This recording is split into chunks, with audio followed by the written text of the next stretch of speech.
Porto, Portugal, março de 2002. Caro senhor, li o seu artigo sobre Che Guevara, o qual me deixou extremamente preocupado sobre as ideias que tentou passar sobre o socialismo e sobre Che Guevara. Queria deixar bem claro que não o conheço, e ainda bem, por isso os comentários que vou fazer não têm nada de pessoais. Deixe-me lembrá-lo da tirania que os Estados Unidos, que o senhor deve defender, para com os cubanos, que há anos sofrem um embargo desumano e absurdo por parte de um país povoado por idiotas e que provavelmente não sabem onde fica Portugal e só sabem que no Brasil há maravilhosas mulheres. Caro senhor, sendo o seu texto de 1999, deve-se lembrar dos bombardeamentos americanos a civis iraquianos, libaneses. Deve-se também lembrar da tirania de direita do general Pinochet, das guerras civis instigadas pelos americanos em todo o mundo. Quero também lembrá-lo que os Estados Unidos durante anos foram coniventes com a ocupação da Timor-Leste pela Indonésia. E a conivência com Israel? Caro senhor, não defendo de maneira nenhuma todos os tipos de atentados contra a humanidade, mas queria acrescentar ao seu texto a Inquisição.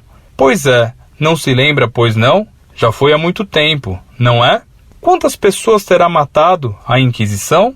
Posso lhe confessar que apenas a imagem de Che Guevara me fascina, que amo a liberdade em todos os seus aspectos, principalmente a liberdade de expressão. Vivendo o senhor no Brasil, dá-me vontade de rir a sua revolta contra o socialismo. E as favelas? A pobreza, os ricos cada vez mais ricos, a corrupção, isso não o preocupa? Não estamos todos isentos de erros e de contradições. Somos humanos. A humildade só fica bem. Se olharmos para trás, vemos que o nosso passado está cheio de erros, mesmo as coisas mais sagradas para nós. Prezado Salve Maria, sua reação contra nossas críticas ao socialismo e ao guerrilheiro e terrorista Che Guevara provam que você tem muito de romântico, que é muito suscetível à propaganda. Sim, muito influenciado pela propaganda, além de avesso aos estudos mais sérios da história. E não só avesso ao estudo sério da história, como, o que é pior, desconhecedor das doutrinas liberal e socialista. Nossa crítica e condenação do socialismo não significam de modo nenhum uma aprovação do liberalismo e do capitalismo yankees. Muito pelo contrário, pois sabe-se que o socialismo é o efeito lógico e natural do liberalismo e do capitalismo. Meu caro, se você estudar a história americana, verá que toda a colonização que deu origem aos Estados Unidos teve forte caráter puritano. Isso significa que as colônias inglesas que deram origem aos Estados Unidos eram todas de caráter protestante e pentecostal, místico, e quase todas defensora da igualdade absoluta, inclusive social. Entre os colonizadores americanos não faltavam os que condenavam o direito da propriedade particular e havia até quem defendesse o anarquismo e a abolição de toda a autoridade. Essas seitas eram todas derivadas da corrente anabatista da Reforma Protestante, a qual defendia a comunidade de bens. O igualitarismo marcou a civilização americana desde o seu nascimento. Assim, em Filadélfia, cidade do amor fraterno, nome que indica bem o caráter milenarista dos Quakers de William Penn, era obrigatório usar roupas iguais e era proibido chamar qualquer um de Mister. A União Soviética e Mao Tse-tung não fizeram de modo diferente. E em Cuba se repete esse igualitarismo tipicamente socialista e comunista. Os Estados Unidos estabeleceram a igualdade e a liberdade como ideais de sua civilização. Hoje lá, não se usam mais as roupas negras do uniforme Quaker, mas o blue jeans se tornou o uniforme desgraçadamente internacional, pois o mundo adotou os Estados Unidos como modelo.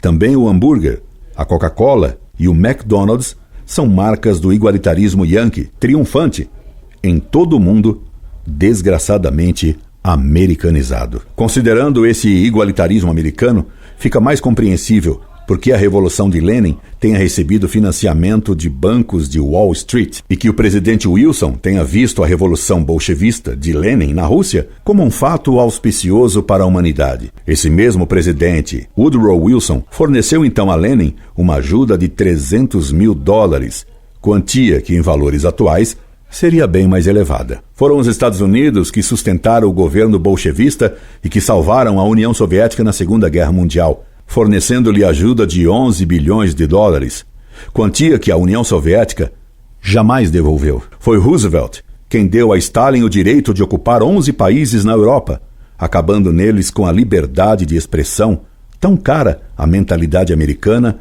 e tão exigida pela Constituição Yankee, e que você diz defender e amar. Foi o presidente dos Estados Unidos, Harry Truman, que deu à China a Mao Tse-tung. Foi Kennedy quem favoreceu as reformas socialistas na América Latina e quem prometeu a Castro que jamais os Estados Unidos atacariam ou permitiriam que se atacasse Cuba. Foi Kennedy quem favoreceu a subversão comunista na América Latina. Foi Kennedy quem financiou as famigeradas reformas de base, sempre de caráter socialista, na América Latina, através da Aliança para o Progresso, e grandes fundações capitalistas davam dinheiro para os que resistiam aos militares no Brasil. Assim como Atenas olhava Esparta com ciúmes, porque via no igualitarismo e no estatismo espartanos a realização dos seus ideais, assim também os que dirigem os Estados Unidos sempre viram na União Soviética a realização de seus ideais políticos da igualdade absoluta. A União Soviética, no fundo, realizou o que os Estados Unidos sempre desejaram: a igualdade, fundamento do mundo moderno, da Revolução Francesa e da Revolução Americana. Note bem, meu caro, que mais acima eu disse os que dirigem os Estados Unidos, e não o povo americano, pois o povo lá é de orientação geral bem diferente daquela que lhe é imposta pelos seus dirigentes. Aliás, é regra geral no mundo moderno: os povos têm desejos bem diferentes daqueles que os dirigentes dizem aplicar em nome do povo. Repare, por exemplo, o caso da pena de morte. Em toda parte, a maioria do povo quer a pena de morte, mas os representantes do povo, que dizem querer fazer apenas a vontade da maioria, na questão da pena de morte, acham que não se deve fazer a vontade do povo, mas que é preciso antes conscientizá-lo, isto é, convencê-lo, através de propaganda maciça, a querer o que os deputados querem. Essa mesma propaganda sabiamente dirigida irá convencer livremente o povo de que ele está enganado ao querer a pena de morte para os criminosos, mas que seu desejo mais profundo e verdadeiro é o oposto, é o de querer a abolição da pena de morte. Prodígios da propaganda livremente dirigida. A mesma propaganda romântica e igualitária que cria a imagem romântica de Che Guevara, que você admira e que o fascina, faz considerar a Coca-Cola um produto de bom gosto e convence que o hambúrguer é saboroso, tão gostoso quanto o paredão de Fidel Castro é bondoso e justiceiro, tão cheio de ternura quanto o fuzil do Che. Você se engana, portanto, rotundamente, pensando que defendemos o que você chama de tirania americana. A tirania americana é feita de propaganda. A tirania castrista e guevarista é feita pelo paredão e também pela propaganda, tal como a da União Soviética e dos nazistas era feita por Goebbels e pelo Agitprop, pelos gulags e por seus irmãos gêmeos, os campos de concentração nazista. No mundo moderno, os homens vivem sempre aprisionados ou por cercas visíveis, duras e espinhosas, as de arame farpado, eletrificado nos gulags, ou por cercas invisíveis, doces e suavemente eletrificadas da propaganda dirigida, visando a conscientização, acorrentadoras por fascinação de tantas almas ignorantes. E cercas invisíveis que fascinam através de imagens romanticamente falsas são as mais perigosas e escravizadoras, porque estabelecem uma servidão invisível. Há que vigilar para não endurecer-se el corazón, por meio de uma falsa ternura diestramente propagandizada. Gulags, Auschwitz, McDonald's, Guevara são produtos típicos da doutrina e da mentalidade russonianas. Governos que proclamam que o poder vem do povo ou aceitam o anarquismo da cambiante vontade popular, tão sensíveis à propaganda e aos mitos, ou em nome do povo, impõem a tirania. Hitler e Fidel fundamentaram e fundamentam em plebiscitos com sims maciçamente, papagaiadamente repetidos pelo povo, para exercer seu domínio tirânico. Nas praças, o povo, fascinado pela propaganda e sabiamente conscientizado, o Lula sim, urras e slogans de morte. Nas urnas, a multidão, domesticamente amestrada pela propaganda, consente subrepticiamente se lhe enfiou na cabeça vazia. Das duas maneiras, é sempre o povo que é vítima dessas tiranias da propaganda ou da força. Você me diz que o povo americano é formado por idiotas. Protesto contra essa formulação. Você não acha que isso é uma generalização absurda e pouco respeitosa? Em todos os povos há gente boa, gente má, gente sábia e gente idiota. Nosso Camões mesmo nos adverte que, até entre os portugueses, traidores houve algumas vezes. No povo americano certamente há muita gente boa e sábia, como deve haver muita gente estúpida e dominada pela propaganda, infelizmente. No Brasil, como em toda parte, há gente sábia e ignorante. E a pior ignorância é a diplomada. E em Portugal, não haveria gente de todo tipo? Se nos Estados Unidos há pessoas, como você escreve, que provavelmente não sabem onde fica Portugal e só sabem que no Brasil há maravilhosas mulheres, em Portugal também há gente que pensa que a Inquisição matou milhões. Gente que, sem ter jamais lido nem sequer um livro sério sobre a Inquisição, repete o que houve na mídia e nas aulas de colégio. E se você me permite, prezado, vou apontar-lhe, sem nenhuma prevenção pessoal contra você, algumas contradições em sua carta. Em primeiro lugar, note que você afirma: amo a liberdade em todos os seus aspectos, principalmente a liberdade de expressão. Meu caro, se isso é verdade, como você afirma ser um admirador de Che e do regime cubano, a ditadura mais velha do mundo? Como você não vitupera a completa falta de liberdade de expressão em Cuba? Como você admira o Che, que matando queria impor a ditadura socialista em toda parte? Como você finge não saber, porque eu creio conhecedor da história soviética e socialista, que a ditadura é a marca própria do socialismo em todos os matizes? E não me venha falar do socialismo democrático, fórmula ingenuamente romântica que abre as portas para todas as ditaduras, especialmente para a ditadura da propaganda e da educação dirigidas para a ditadura de cercas invisíveis da conscientização sem consciência. Depois, outra contradição. Você me fala de favelas brasileiras, rindo-se da minha ignorância desse problema. Vivendo o senhor no Brasil, dá-me vontade de rir da sua revolta contra o socialismo. E as favelas, a pobreza, os ricos cada vez mais ricos, a corrupção, isto não o preocupa? Vejo bem nessas frases como você, prezado, é vítima da ditadura da propaganda e da educação dirigida. Por acaso a favela é um problema apenas brasileiro? Esse problema não se repete em muitos outros países? Você me dirá que esse é um problema criado pelo capitalismo. Mas então, meu caro, a grande favela chamada Cuba, que é socialista, isto é, comunista, desde o sistema econômico adotado até seus frutos naturais, que são o paredão, o campo de concentração e o aniquilamento de qualquer liberdade, mesmo a de expressão, como fica? Você não vê a contradição entre acusar a favela brasileira e defender o socialismo ou afavelador de países inteiros?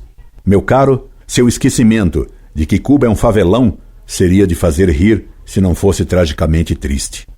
Seu esquecimento de que Cuba tem um regime criado por Fidel e Che que acabou com qualquer possibilidade de livre expressão é de fazer rir ou chorar.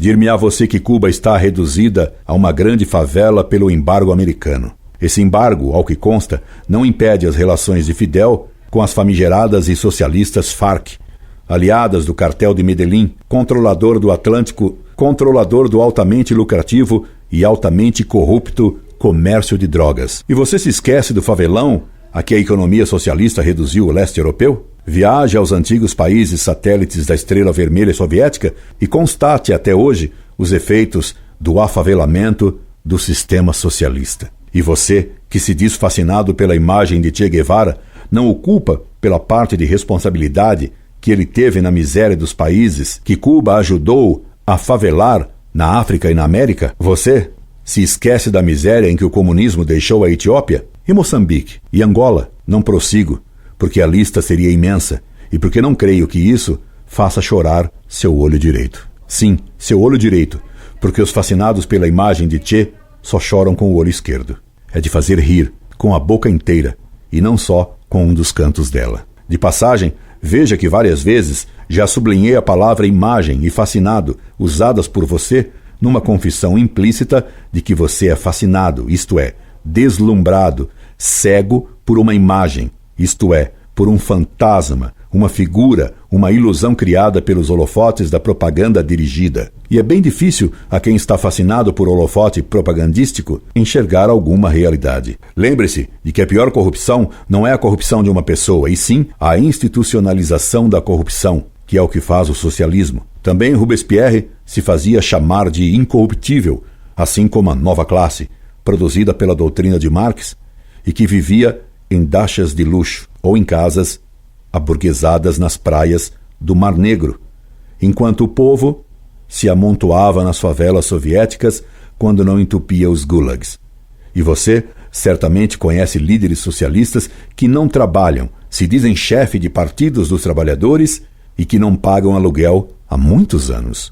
Contradições socialistas, das quais já vi pessoalmente alguns casos. Por exemplo, já vi com meus dois olhos, não só com o olho direito, um famoso dirigente sindical brasileiro viajando de avião burguesamente e me disseram que ele estava na primeira classe. E conheço o caso de um arcebispo socialista e amigo de Fidel que, apesar de ter feito voto de pobreza e ter aderido à famosa opção preferencial pelos pobres, mora em uma casa bem burguesa num bairro aburguesado. Politicamente, a opção foi preferencial pelos pobres. A opção pessoal, porém, parece ter sido pela riqueza e comodidades burguesas. Pois, meu caro, se até entre os portugueses traidores houve algumas vezes, que dirá entre os sindicalistas socialistas? E que dirá entre os clérigos? Afinal de contas, até entre os apóstolos de Cristo, traidor houve uma vez, e foi um traidor que, como socialistas, se dizia preocupado com os pobres e que, como os capitalistas, controlava a bolsa. Seria de fazer rir se não fosse trágico, gulagmente trágico, um socialista preocupar-se em acabar com as favelas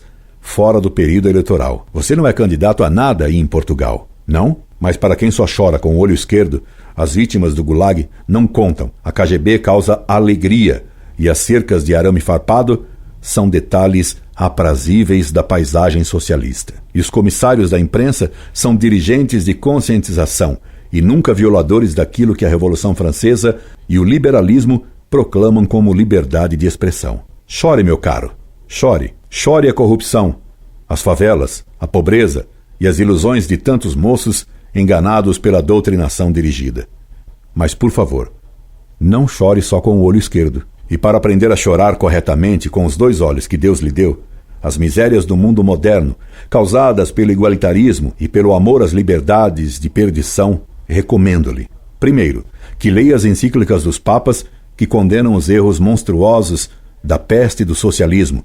Segundo, que estude melhor a história, não repita slogans que são próprios de pessoas que engoliu fábulas por fatos, de pessoas que se julga ilustrada e consciente, mas que vive nas trevas do erro e da mentira, fascinada por imagens produzidas pela propaganda anticatólica, quer seja liberal e yankee, quer seja bolchevista e guevarista, mas que vive, seguramente, cercada pelas teias invisíveis da propaganda dirigida e conscientizadora. Desejando-lhe que se liberte dessas cercas de arame farpado invisível e de toda a fascinação pela imagem de quem quer que seja, subscrevo-me atenciosamente e amigavelmente. Incorde Jesus Semper, Orlando Fedeli.